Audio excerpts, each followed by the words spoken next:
James Cagney's name is etched into the annals of Hollywood's golden age. A man who redefined what it meant to be a star during cinema's formative years. Known for his electrifying performances, particularly as the quintessential tough guy in gritty gangster films, Cagney's energy was magnetic, his screen presence unmatched. Yet behind the facade of the streetwise, sharp-tongued characters he portrayed, there was another James Cagney, a man who craved peace, solitude, and the grounding embrace of nature. This duality in his life, the public dynamo and the private seeker, can be understood through two remarkable properties he once owned. Both were islands in their own right, one a literal island in Newport Harbor, California, the other a sprawling pastoral refuge on Martha's Vineyard. Each property tells a story of a man constantly balancing the glare of fame with his yearning for stillness. Today, we journey through these two worlds, two landscapes that reflect the essence of James Cagney. Our first stop takes us to Southern California, where the Pacific meets a playground of yachts, boardwalks, and sunlit waters. In 1938, James Cagney acquired Collins Island, a small yet prestigious sliver of land anchored at the western edge of Balboa Island in Newport Harbor.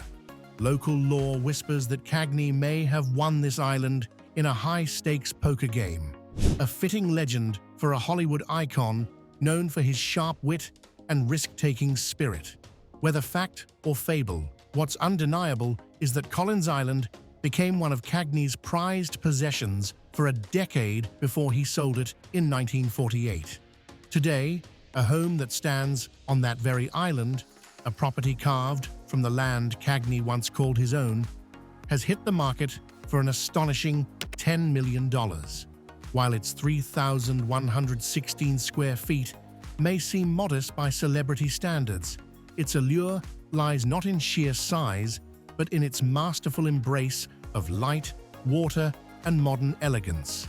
Step inside, and you're greeted by a wall of glass, floor-to-ceiling windows that frame panoramic harbor views as if nature itself were the home's greatest artwork.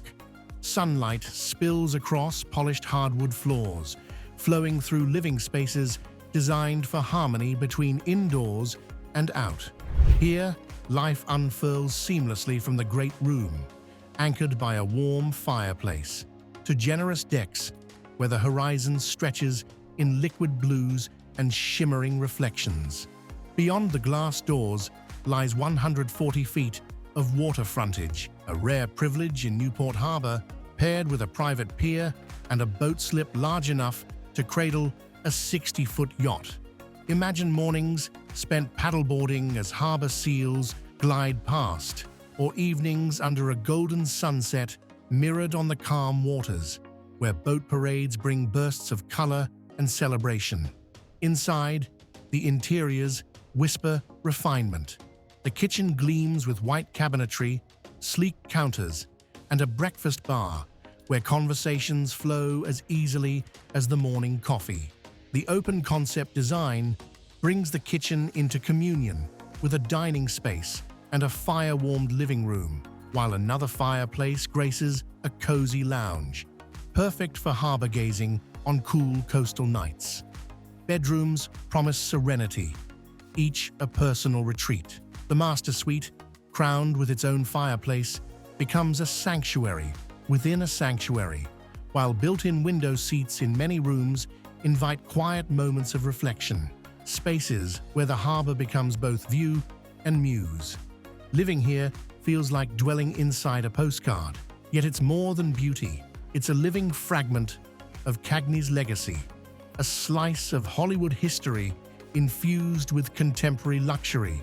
To own this home is to inherit not just prime real estate, but a story, a whisper of 1930s glamour still lingering on ocean breezes. From the sunny coast of California, we journey eastward, across the continent and into a world altogether different, Martha's Vineyard. If Collins Island was Cagney's connection to spectacle and society, the vineyard was his refuge, his retreat into a life unburdened by fame. In 1936, long before celebrity enclaves became synonymous with exclusivity, James Cagney fell under the spell of Chilmark's rolling hills, its stone walls, and the rhythmic whisper of the Atlantic. He purchased nearly 70 acres of farmland, a sprawling estate where time seemed to pause. Here, in this pastoral paradise, the man who had immortalized gangsters on the silver screen became something else entirely: a farmer, a dreamer, a man at peace. The approach to the estate reads like poetry: a winding farm road, meadows stitched with stone walls, woodlands laced with sun-dappled trails. At its heart stood a 1720s farmhouse, weathered with history, alongside a rustic guest house, a creative studio, and an antique barn. Structures that spoke not of opulence, but of endurance, simplicity, and soul. Inside the farmhouse, the details told stories: yellow pine floors, low-beamed ceilings, rooms that held the warmth of centuries. Beyond the walls, the land offered its own quiet gifts: meadows unfurling toward the horizon, brooks singing under shaded canopies, and views sweeping toward Vineyard Sound, where the ocean shimmered like molten silver at sunset. Cagney reveled in this world. For 35 summers, he traded scripts for soil, immersing himself in the honest labor of tending to horses, pigs, cows, chickens, and turkeys. "I loved it beyond words," he later confessed in his 1976 memoir, a statement as raw and unguarded as any line he delivered on screen. Taxes were a mere $39 a year, a quaint reminder that true wealth often resides not in extravagance, but in freedom. The Chilmark estate was more than property; it was a philosophy, a place where life slowed, where fame's glitter gave way to the earthy cadence of nature. It remained his sanctuary until shortly before his death in 1986, when the property left the Cagney family's hands. Years passed, and the land, like all things of beauty, continued to draw admirers. In 2012, restaurateurs Patrick Lyons and Sean Gildeer purchased it for $4.1 million, intending to develop. But those plans dissolved like footprints in sand. By 2017, it reappeared on the market, listed as possibly the last great real estate asset of its scale on Martha's Vineyard. In 2020, its price hovered near $8.95 million, a testament not just to its size, but to its rarity and story. Two homes, two worlds, one man. What do these two places reveal about James Cagney? Everything, and perhaps the essence of a man who contained multitudes. Collins Island reflects vibrancy, a life tethered to energy, light, and the shimmering currents of social and cinematic allure. It's bright, structured, and connected, a jewel box of harbor living. In contrast, Chilmark whispers intimacy, a landscape of wind-brushed fields and brooding skies, where solitude takes root and time dissolves into the hush of meadows. One is spectacle, the other solace. One anchors itself in the public eye, the other hides behind stone walls and forest trails, and between them stands Cagney, a man equally at home in the tempest of Hollywood and the quietude of rural life. Even now, decades after his passing, both properties endure as touchstones of his paradox, a reminder that the world's brightest stars often crave the dimmest glow, that behind the clang of fame often beats the heart of a farmer, a dreamer, a seeker of simplicity, a legacy beyond the spotlight. Today, these properties remain more than real estate. They are chapters of Hollywood history, bound in earth and timber. The Collins Island home, listed at $10 million, offers a modern interpretation of coastal luxury, where private piers and panoramic views collide with the hum of Newport's nautical life. Meanwhile, the Chilmark estate, valued at around $8.95 million, offers a counterpoint, 70 acres of pastoral splendor, where meadows and stone walls outshine marble floors and chandeliers.